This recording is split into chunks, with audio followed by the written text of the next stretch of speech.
में बड़े बड़े दावे किए जा रहे हैं हर पक्ष की ओर से, और बीजेपी को खासतौर से हिंदू पक्ष वाला दावा बहुत सूट कर रहा है। अब ये जो शिवलिंग को लेकर नया बयान सामने आया है, छेड़छाड़ किया गया है शिवलिंग से, जिसको लेकर दावे आप लोगों की ओर से किए जा रहे हैं कि वो प्रकट हो गए हैं।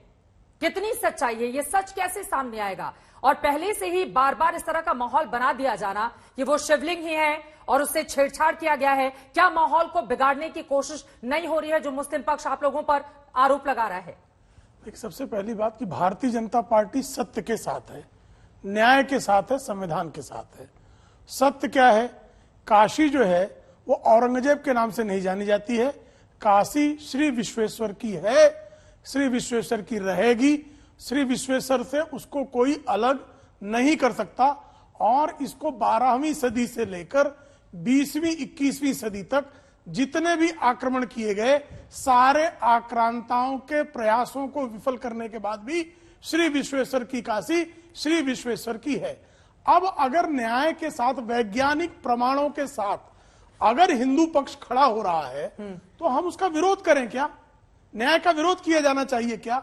सत्य का विरोध किया जाना चाहिए क्या? आप लोग लेकर आ गए चरखी चोर, कहा जा रहा है कि वहां पर चरखी छिपा कर रखा गया है, सबूतों से वहां पर छेड़छाड़ की जा रही है। अरे इतनी ज्यादा सुरक्षा व्यवस्था है वहां पर, कौन कर लेगा सबूतों से छेड़छाड़? देखिए चोर जो है वो सुरक्षा में सेंध लगाकर अपने चौर्य कर्म को जो है हमेशा से चौर्य कर्म को पूरा करने का प्रयत्न करता है, लेकिन चोरी वो नहीं कर सका इसीलिए क्योंकि लोग सतर्क थे। सतर्कता के बाद चोरी करना कौन चाहेगा? सबूतों से छेड़छाड़ कौन करना चाहेगा? वजू खाने को सील करने का विरोध किसने किया? क्यों किया? वहां पर जो प्रमाण सामने आए उसके बाद कोर्ट के कमिश्नर पर आपत्ति किसने की? जज पर आपत्ति किसने की? 1991 का वर्शिप एक्ट की दुहाई किसने दी? बार बार ये दुहाइयां क्यों दी जा रही हैं? सत्य को सामने लाने के लिए स्वयं आगे क्यों नहीं आ रहे? हमारे साथ लोग जुड़ेंगे, उनके साथ इस सवाल को लेकर मैं आगे बढ़ूंगी, लेकिन उसके पहले सुनील सिंह यादव जी, अगर वहां पर सबूतों से छेड़छाड़ की जा रही है और वो बातें हिंदू पक्ष कह रहा है तो कम से कम इस बात का ध्यान तो रखना होगा ना, क्योंकि अभी का जो माहौल है, अगर अंदर किसी भी चीज को इधर से उठाकर उधर किया गया या चीजों को हटाया गया तो उससे यकीनन एक पक्ष के जो दावे हैं उस पर सवाल उठेंगे। तो इसको संदेह की नजर से क्यों देखा जा रहा है? शोएब जमई भी हमारे साथ जुड़ चुके हैं। सुनील जी, उसके पहले जवाब दीजिए आप। जी चित्रा जी, देखिए काशी बाबा की नगरी है, ये पूरी दुनिया जानती है और सब लोगों की आस्था है।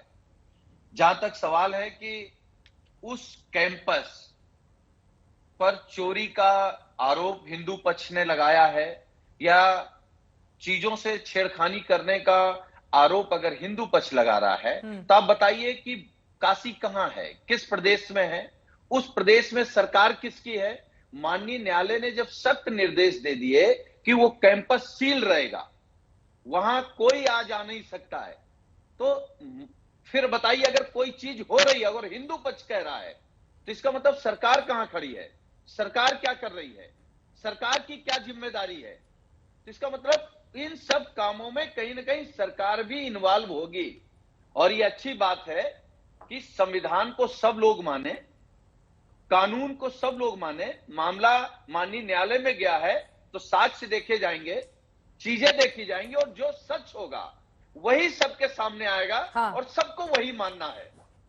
क्या चरखी हटाने की कोशिश हुई है? इस बात को भी माननीय प्रेम शुक्ला जी इनके आरोपों पर जवाब दीजिए। वो कह रहे हैं आपकी सरकार है, अगर वहां पर छेड़छाड़ हो रही है तो कौन होगा जिम्मेदार? अगर हमारी सरकार नहीं होती तो चोरी हो गई होती।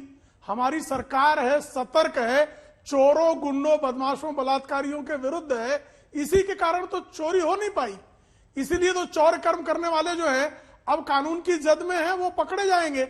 और इसी कारण जो है वहां सील लगा, इसी कारण सील जो है वहां सुरक्षित है। आप कल्पना कर लीजिए ना कि श्रीमान सुनील साजन की सरकार होती तो क्या होता, इसकी कल्पना कर लीजिए कि राम जन्मभूमि के मामले में क्या क्या नहीं हुआ। सरयू लाल हुई थी, ये गंगा जी को लाल कर देते। शोएब जमई, जब मैं सीधे आपके पास आते हुए उसके बाद बाकी मेहमानों के पास आऊंगी। शोएब जमई, क्या चरखी से छेड़छाड़ की कोशिश हुई है जो आरोप हिंदू पक्ष की ओर से लगाए जा रहे हैं? क्या सबूतों को वहां पर हटाया जा रहा है, वो भी तब जब अदालती आदेश है, यथास्थिति कायम रहेगी, किसी भी तरह का बदलाव नहीं किया जाएगा? हिंदू पक्ष इस तरह के दावे करते हुए आप लोगों पर आरोप लगा रहा है। देखिए चित्रा जी, एक मोडस ऑपरेंडी बहुत पहले भी अपनाया गया था बाबरी मस्जिद के वक्त में, जब 1949 में वहां पे एक मूर्ति रख दी गई थी, जिसके बाद में सुप्रीम कोर्ट ने अपने जजमेंट में भी कहा कि वहां मूर्ति प्रकट नहीं बल्कि रख दी गई, और उसके बाद उसको ये कहा गया कि देखिए यहाँ पे मूर्ति प्रकट हो गई है और यहाँ पे जो है अब मंदिर हो जाएगा। लिहाजा इस केस में भी इसी तरह की कुछ करने की कोशिश की, लेकिन इनका गोल पोस्ट शिफ्ट होता गया और चोरी पकड़ती गई। अब ये कह रहे हैं कि जी उसमें छेड़छाड़ करने की कोशिश की। कब छेड़छाड़ हुई भाई? जब सुप्रीम कोर्ट ने उसको चोर मचाए शोर इसी कहते हैं शोएब मियां। चोर मचाए शोर, हम कहाँ शोर मचा रहे हैं? चोरी ऊपर से सीना जोरी कि तूने कर ली चोरी, ये नहीं चलेगा। ये पुराने और हथकंडे आप लोग हैं। कह रहे हैं कि यहाँ पर भी वैसा ही हो गया जैसा कि राम मंदिर। शोएब जमाई, आप लोग तो पहले से ही दावा कर रहे हैं फव्वारा है फव्वारा है, ये तो उसी फव्वारे को शिवलिंग बता रहे हैं, ये दावा कर रहे हैं उसको लेकर। तो अचानक से कोई चीज नहीं आ गई। आप जिसको फव्वारा बता रहे हैं ये उसको शिवलिंग बता रहे हैं। दोनों का अलग अलग नजरिया है उसको देखने का। जी देखिए, नहीं, सबसे बड़ी बात यह है कि देश को कितना यहाँ से बेवकूफ बनाते और कैसे माहौल बनाने की कोशिश करते हैं कि छेड़छाड़ की जा रही। कब छेड़छाड़ की जा रही? भाई जब सुप्रीम कोर्ट ने उसको संरक्षित करने का कह दिया, क्या उसके बाद किसी ने छेड़छाड़ की? नहीं की। उसके बाद कह रहे कि नहीं पहले की। अरे पहले की तो जितने केसेस हुए हैं, 1937 का जजमेंट आया, 1992 में जजमेंट आया, फिर 1993 में इलाहाबाद का कोर्ट का जजमेंट, किसी जजमेंट में तो कभी शिवलिंग का जिक्र नहीं था। अगर किसी जिक्र होता और फिर हिंदू मुस्लिम पक्ष उसकी बेइज्जती करता तो आपकी बात जायज होती।